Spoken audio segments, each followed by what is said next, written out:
Hi, welcome back to my YouTube channel பிராம் with you. இந்த வீடியோவில் நம்ம பார்க்க போகிறது ஃப்ளெக்ஸி கேப் கேட்டகரியில் இருக்கிற செகண்ட் டாப் ஃபண்டை பற்றி பார்க்க போகிறோம். இந்த ஃபண்டோட பேர் வந்து HDFC flexi cap fund. HDFC flexi cap fund பார்த்தீங்கன்னா தொடர்ந்து ஒரு அருமையான ரிட்டர்னை கொடுத்துட்டு இருக்கு. இந்த ஃபண்டு ஹோல்ட் பண்ணக்கூடிய ஸ்டாக்குகள் என்ன, இந்த ஃபண்டு எப்படி செயல்படுது, எஸ்ஐபியில் எப்படி முதலீடு பண்ணுறாங்க, இவங்களோட முதலீடு ஸ்ட்ராட்டஜி என்ன, இந்த ஃபண்டில் இருக்க நன்மைகள் என்ன, தீமை என்ன, ப்ரோஸ் அண்ட் கான்ஸ் நம்ம பார்க்க போகிறோம். இந்த ஃபண்டோட பேசிக் இன்வெஸ்ட்மெண்ட் ஸ்ட்ராட்டஜியை பற்றி பார்க்க போகிறோம். ஸோ பலவிதமான விஷயங்களை இந்த வீடியோவில் நம்ம பார்க்க போகிறோம். இந்த வீடியோ ஃபுல்லாக பார்த்தீங்கன்னா ஹெச்டிஎஃப்சி ஃப்ளெக்ஸி கேப் ஃபண்டை பற்றின ஃபுல் விவரங்கள் நீங்கள் பார்த்து தெரிஞ்சுக்க முடியும்.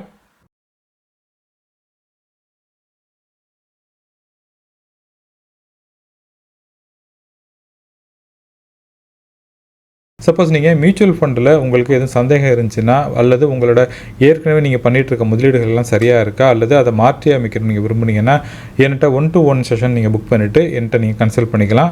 உங்களுக்கு கிளியர் கட்டான விஷயங்களை வந்து பல விஷயங்களை நான் சொல்லிக் கொடுப்பேன்.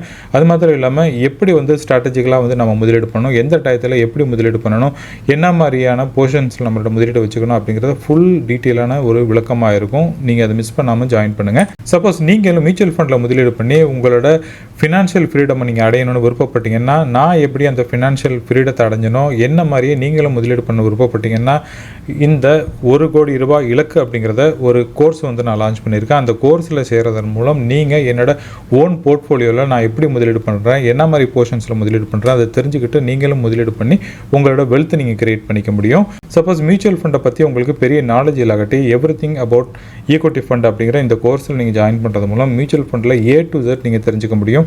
மியூச்சுவல் ஃபண்ட் பர்ச்சேஸ் பண்ணுறதுலேருந்து அந்த ட்ரஸ்ட்டு எப்படி பில்ட் பண்ணுறாங்க அப்படிங்கிறதுலேருந்து ஒரு ஃபண்டை விற்றா நமக்கு எவ்வளோ டேக்ஸ் கால்குலேஷன் பண்ணுவாங்க அப்படிங்கிற பலவிதமான விஷயங்களை வந்து நான் இதில் டிஸ்கஸ் பண்ணியிருக்கேன். இந்த ஒரு கோர்ஸ் எடுத்தாலே வந்து நீங்கள் மியூச்சுவல் ஃபண்டில் வந்து ஒரு மாஸ்டர் கிளாஸில் நீங்கள் ஜாயின் பண்ண நன்மை உங்களுக்கு கிடைக்கும். இதோட லிங்க் வந்து நான் கீழே டிஸ்கிரிப்ஷனில் ஆட் பண்ணியிருக்கேன். அது மாத்திரம் இல்லாமல் பின் கமெண்ட்ல நான் ஆட் பண்ணியிருக்கேன். அது மூலிமா நீங்கள் பார்த்து நீங்கள் தெரிஞ்சுக்கலாம். ஹெச்டிஎஃப்சி ஃப்ளெக்ஸி கேப் ஃபண்டோட பெஞ்ச் மார்க்கை பொறுத்த வரைக்கும் பார்த்தீங்கன்னா நிஃப்டி 500 டோட்டல் ரிட்டர்ன் இண்டெக்ஸ்ன்றாங்க. இந்த ஃபண்டோட ரிஸ்க் லெவல் பார்த்தீங்கன்னா ஹையாக தான் இருக்கும். ஏன்னா இவங்க வந்து பெரிய அளவில் வந்து ஈக்விட்டியில் முதலீடு பண்ணுறதுனால ரிஸ்க் லெவலுங்கிறது ஹையாக எப்பயுமே தான் இருக்கும்.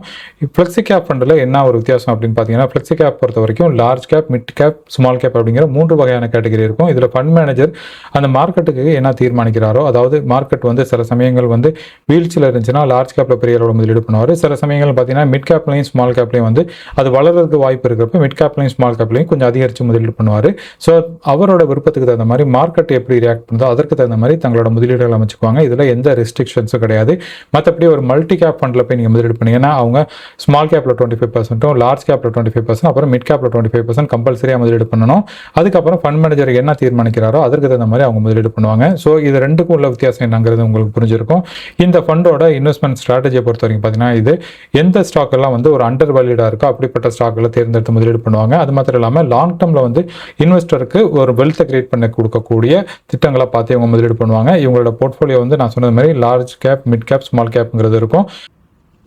இந்த ஃபண்ட் மேனேஜர் வந்து மார்க்கெட்டில் வந்து நல்ல நல்ல கம்பெனிகளை வந்து ஒரு ரீசனபிள் ப்ரைஸில் வாங்குறதுக்கு முயற்சி பண்ணுவார். இவங்களோட டாப் ஹோல்டிங்கில் பார்த்தீங்கன்னா பேங்கிங் அண்ட் ஃபினான்ஸ் வந்து பெரிய அளவில் இருக்குது. அதுக்கப்புறம் வந்து ஐடி இருக்குது, அதுக்கப்புறம் ஆயில் அண்ட் கேஸ், அதுக்கப்புறம் ஆட்டோமொபைல், அப்புறம் கேபிட்டல் குட், இதெல்லாம் வந்து இவங்களோட ஹோல்டிங்கில் இருக்குது. அடுத்தது இந்த ஃபண்டுகளோட போர்ட்ஃபோலியோ அலோகேஷன் பொறுத்த வரைக்கும் பார்த்தீங்கன்னா லார்ஜ் கேப்பில் வந்து 60-70% முதலீடு பண்ணுவாங்க. மிட் கேப்பை பொறுத்த வரைக்கும் 15-25%, ஸ்மால் கேப்பில் 5-10% ஹோல்ட் பண்ணுவாங்க. ஸோ மேக்ஸிமம் பார்த்தீங்கன்னா இவங்களோட எப்படி வந்து ஒரு ஸ்டெபிலிட்டி அதிகமாக வருதுன்னா, லார்ஜ் கேப் பெரிய அளவில் இருக்கிறதுனால வந்து ஒரு நல்ல ஒரு ஸ்டெபிலிட்டியும் இருக்கும். அதே நேரத்தில் மிட் கேப், ஸ்மால் கேப்பாக இருக்கிறதுனால உங்களுக்கு growth வந்து உங்களுக்கு கிடைக்கிறதுக்கு வாய்ப்பு இருக்குது. இதுதான் வந்து அவங்களோட போர்ட்ஃபோலியோ அலோகேஷனாக இருக்குது. அடுத்தது இந்த ஃபண்டோட பெர்ஃபார்மன்ஸ் லாங் டர்மில் எப்படி செயல்பட்டுருக்கு அப்படிங்கிறத பற்றி பார்க்கலாம்.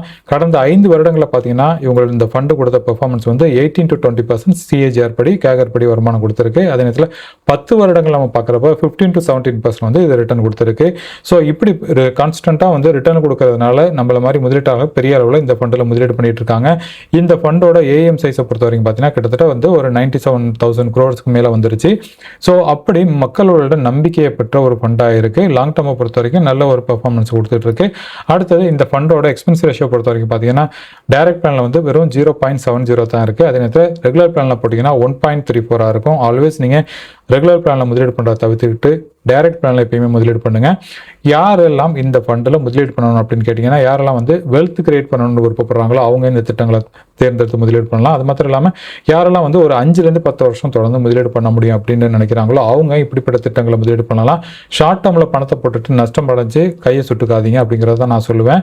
ஸோ யாரெல்லாம் வந்து ஒரு வருஷத்துலேருந்து 3 வருஷத்துக்குள்ளே முதலீடு பண்ணி நான் வருமானத்தை பார்க்கணும் அப்படின்னு நினச்சிங்கன்னா தயவு செஞ்சு இப்படிப்பட்ட திட்டங்களுக்கு வராதிங்க. ஏன்னா மார்க்கெட்டில் இருக்கிற இந்த ஏற்ற இறக்கங்களை நீங்கள் தாங்க மாட்டீங்க. அதனால் லாங் டேர்ம் விஷயம் இருந்தால் மாத்திரம் இப்படிப்பட்ட திட்டங்களை தேர்ந்தெடுத்து முதலீடு பண்ணுங்கள். இந்த திட்டங்களில் நம்ம எஸ்ஐபி முதலீடு பண்ணலாமா அல்லது லம்சம் முதலீடு பண்ணலாமா அப்படின்னு கேட்டிங்கன்னா, எஸ்ஐபி முதலீடுங்கிறது பார்த்தீங்கன்னா நீங்கள் ஒவ்வொரு யூனிட்டாக நீங்கள் அதாவது ஒவ்வொரு மாதமும் ஒரு குறிப்பிட்ட யூனிட் நீங்கள் பர்ச்சேஸ் பண்ணுவீங்க. அது வந்து மார்க்கெட் ஏறிக்கிட்டு இருந்தாலும் சரி அல்லது இறங்கிட்டு இருந்தாலும் சரி. ஸோ பங்கு சந்தையில் ஏற்ற இருக்கிறப்போ வந்து உங்களுக்கு இந்த எஸ்ஐபிங்கிறது ஏற்ற இறக்கங்கள் இருக்கிறப்ப எஸ்ஐபிங்கிறது சப்போஸ் நீங்கள் வந்து ஒரு யூனிட் 10 ரூபாய்க்கு வாங்குவீங்க, பங்கு சந்தை இறங்குச்சுன்னா 9 ரூபாய்க்கு வாங்குவீங்க, 8 ரூபாய்க்கு வாங்குவீங்க, திருப்பி பங்கு சந்தை மேலே வரப்போ 11 ரூபாய்க்கு வாங்குவீங்க. ஸோ அப்படி பார்க்குறப்ப ரூபி காஸ்ட் ஆவரேஜில் உங்களுக்கு ஒரு ஆவரேஜான ஒரு ப்ரைஸில் வந்து உங்களுக்கு யூனிட் கிடைக்கும்.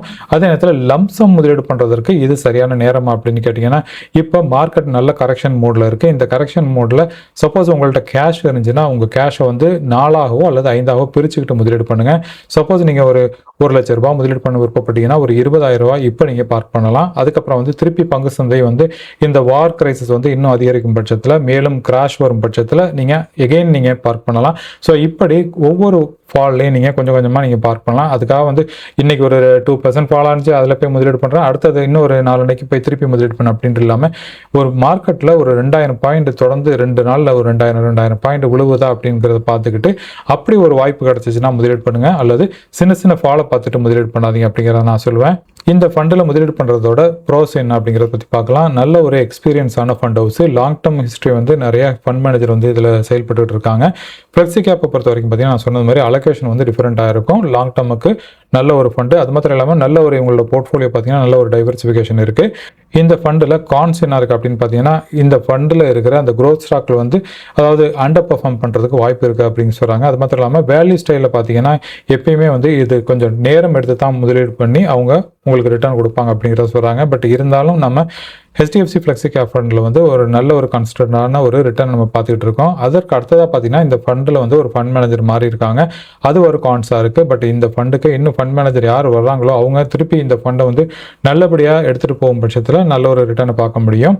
இந்த ஃபண்டில் SIP முதலீடு வந்து ஒரு 10,000 மேனி ஒரு நபர் வந்து 10 வருஷம் முதலீடு பண்ணியிருந்தால் அவருக்கு வந்து 15% வந்து ஆவரேஜான ரிட்டர்ன் கிடச்சிருக்கு. இது பங்கு சந்தையில் பல இறக்கங்கள் நடந்ததுக்கப்புறம் நான் உள்ள நிகழ்ச்சி தான் நான் உங்கள்கிட்ட சொல்லியிருக்கேன். அப்படி பார்க்குறப்ப நீங்கள் பண்ணின முதலீடு வந்து இந்த 10 வருஷத்தில் வந்து ஒரு 12 லட்ச ரூபாய் நீங்கள் முதலீடு பண்ணியிருப்பீங்க. அது இன்னைக்கு ரேட்டில் பார்க்குறப்ப ஒரு 28 லட்ச ரூபாவாக இருக்கும்.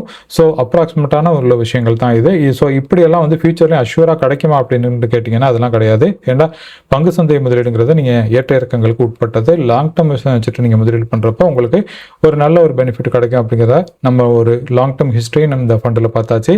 அடுத்தது இந்த ஃபண்டு எப்பெல்லாம் வந்து அண்டர் பெர்ஃபார்ம் பண்ணியிருக்கு அப்படின்னு பார்த்தீங்கன்னா 2018லேருந்து 2020 வரைக்கும் பார்த்தீங்கன்னா இந்த ஃபண்டு வந்து அண்டர் பர்ஃபார்ம் பண்ணியிருக்கு. ஏன்னா அந்த டயத்தில் வந்து ஃபண்ட் மேனேஜர் வந்து ஆயில் அண்ட் கேஸ்லையும் PSU கம்பெனிலையும் வந்து செக்லிக்கல் ஸ்டாக்கில் வந்து அவர் முதலீடு பண்ணார், ஒரு வேல்யூ செக்டராக தேர்ந்தெடுத்து முதலீடு பண்ணார். பட் அது வந்து அவருக்கு சக்ஸஸ் கொடுக்கல. அதனால் இந்த ஃபண்டு வந்து அண்டர் பர்ஃபார்ம் பண்ணிச்சு. இதற்கப்புறம் பார்த்தீங்கன்னா 2020 வந்து இந்த ஃபண்டு வந்து ஒரு பெரிய ஒரு கிராஷ்லேருந்து திருப்பி வந்து நல்ல ஒரு ரெக்கவருக்கு வந்துச்சு அப்படிங்கிற மாதிரி புரிஞ்சுக்க முடியுது. அடுத்தது ஒரு ஷார்ட் டேர்ம் அண்டர் பர்ஃபார்மன்ஸ் எப்போ வந்துச்சுன்னு பார்த்தீங்கன்னா 2023லேருந்து 2024 பார்த்தீங்கன்னா இந்த மார்க்கெட்டில் வந்து தொடர்ந்து மிட் கேப்பும் ஸ்மால் கேப்பும் வந்து பெரிய அளவில் வளர்ந்ததுக்கப்புறம் என்னாச்சுன்னு பார்த்தீங்கன்னா மிட் கேப் ஸ்மால் கேப்னு பெரிய அளவில் சரியாக ஆரம்பிச்சிச்சு. ஸோ அந்த டயத்தில் வந்து இந்த ஃபண்டு வந்து கொஞ்சம் அக்ரெசிவாக முதலீடு பண்ணியிருந்ததுனால இதோட வீழ்ச்சிங்கிறது ஒரு ஷார்ட் டேர்மில் முன்னாடி பார்க்க முடிஞ்சிச்சு. இப்போ நம்ம கரண்ட் சினாரியோவில் பார்க்குறப்போ வந்து இப்போ என்ன நடந்துட்டு இருக்குன்னு பார்த்தீங்கன்னா வந்து இவங்க ஒரு வேல்யூ இன்வெஸ்டிங்காக வந்து முதலீடு பண்ணிட்டு இருக்காங்க. அது மாத்திரம் இல்லாமல் நல்ல நல்ல ஸ்டாக்கெல்லாம் தேர்ந்தெடுத்து முதலீடு பண்ணுறாங்க. சில நேரங்களில் வந்து இந்த இப்படிப்பட்ட அந்த வேல்யூ இன்வெஸ்ட்மெண்ட்டில் வந்து ஒரு 2 to 3 இயர்ஸ் வந்து ஒரு சின்ன ஒரு பெர்ஃபார்மன்ஸ் இஷ்யூ இருக்கலாம். பட் இருந்தாலும் வந்து லாங் டேர்மில் அதோட ரிட்டர்னை வந்து இவங்க கேட்ச் பண்ணி வரதுக்கு வாய்ப்பு நல்லா தெரியுது. எந்த பீரியடில் இந்த ஃபண்டு வந்து சிறப்பாக செயல்பட்டுச்சு அப்படின்னு பார்த்தீங்கன்னா 2003லேருந்து 2007 வரைக்கும் நல்ல ஒரு அருமையான ரிட்டர்ன் கொடுத்துச்சு. அது மாத்திரம் 2013லேருந்து 2017லையும் அதுக்கப்புறம் 2021லேருந்து 2022லையும் இந்த ஃபண்டு வந்து வேல்யூ ரேலி வந்து ரொம்ப அருமையாக செயல்பட்டுச்சு அப்படிங்கிறது நமக்கு புரிஞ்சுக்க முடியுது.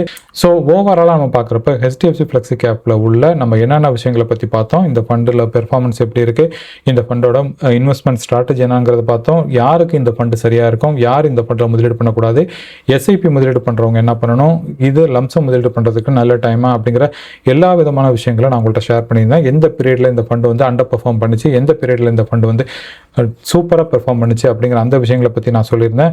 ஐ ஹோப் நான் வந்து என்னாட்டி முடிஞ்ச வரைக்கும் இப்போ ஹெச்டிஎஃப்சி ஃப்ளெக்ஸி கேப் ஃபண்டில் உள்ள விஷயங்களை வந்து நான் உங்கள்கிட்ட ஷேர் பண்ணியிருக்கேன். இந்த வீடியோ பிடிச்சிருந்துச்சுன்னா லைக் பண்ணுங்கள், உங்கள் ஃபேமிலி ஃப்ரெண்ட்ஸோட ஷேர் பண்ணுங்கள். மேலும் இதே மாதிரி ஒரு நல்ல டாப்பிக்கோட எகைன் நான் உங்களை மீட் பண்ணுறேன். அது வரைக்கும் டேக் கேர், பாய். சப்போஸ் நீங்கள் மியூச்சுவல் ஃபண்டில் உங்களுக்கு எதுவும் சந்தேகம் இருந்துச்சுன்னா, அல்லது உங்களோட ஏற்கனவே நீங்கள் பண்ணிகிட்டு இருக்க முதலீடுகள்லாம் சரியாக இருக்கா, அல்லது அதை மாற்றி அமைக்கணும் நீங்கள் விரும்புனீங்கன்னா என்கிட்ட 1-to-1 செஷன் நீங்கள் புக் பண்ணிவிட்டு என்கிட்ட நீங்கள் கன்சல்ட் பண்ணிக்கலாம். உங்களுக்கு கிளியர் கட்டான விஷயங்களை வந்து பல விஷயங்களை நான் சொல்லிக் கொடுப்பேன். அது மாத்திரம் இல்லாமல் எப்படி வந்து ஸ்ட்ராட்டஜிக்கலாக வந்து நம்ம முதலீடு பண்ணணும், எந்த டயத்தில் எப்படி முதலீடு பண்ணணும், என்ன மாதிரியான போர்ஷன்ஸில் நம்மளோட முதலீடு வச்சுக்கணும் அப்படிங்கிறத ஃபுல் டீட்டெயிலான ஒரு விளக்கமாக இருக்கும். நீங்கள் அதை மிஸ் பண்ணாமல் ஜாயின் பண்ணுங்கள். சப்போஸ் மியூச்சுவல் ஃபண்டை பற்றி உங்களுக்கு பெரிய நாலேஜ் இல்லாட்டி எவ்ரிதிங் அபவுட் ஈக்விட்டி ஃபண்ட் அப்படிங்கிற இந்த கோர்ஸில் நீங்கள் ஜாயின் பண்ணுறது மூலம் மியூச்சுவல் ஃபண்டில் A to Z நீங்கள் தெரிஞ்சுக்க முடியும். மியூச்சுவல் ஃபண்ட் பர்ச்சேஸ் பண்ணுறதுலேருந்து அந்த ட்ரஸ்ட்டு எப்படி பில்ட் பண்ணுறாங்க அப்படிங்கிறதுலேருந்து ஒரு ஃபண்டை விற்றா நமக்கு எவ்வளோ டேக்ஸ் கால்குலேஷன் பண்ணுவாங்க அப்படிங்கிற பலவிதமான விஷயங்களை வந்து நான் இதில் டிஸ்கஸ் பண்ணியிருக்கேன். இந்த ஒரு கோர்ஸ் எடுத்தாலே வந்து நீங்கள் மியூச்சுவல் ஃபண்டில் வந்து ஒரு மாஸ்டர் கிளாஸில் நீங்கள் ஜாயின் பண்ண நன்மை உங்களுக்கு கிடைக்கும். இதோட லிங்க் வந்து நான் கீழே டிஸ்கிரிப்ஷனில் ஆட் பண்ணியிருக்கேன். அது மாத்திரம் இல்லாமல் பின் கமெண்ட்லேயே நான் ஆட் பண்ணியிருக்கேன். அது மூலிமா நீங்கள் பார்த்து நீங்கள் தெரிஞ்சுக்கலாம்.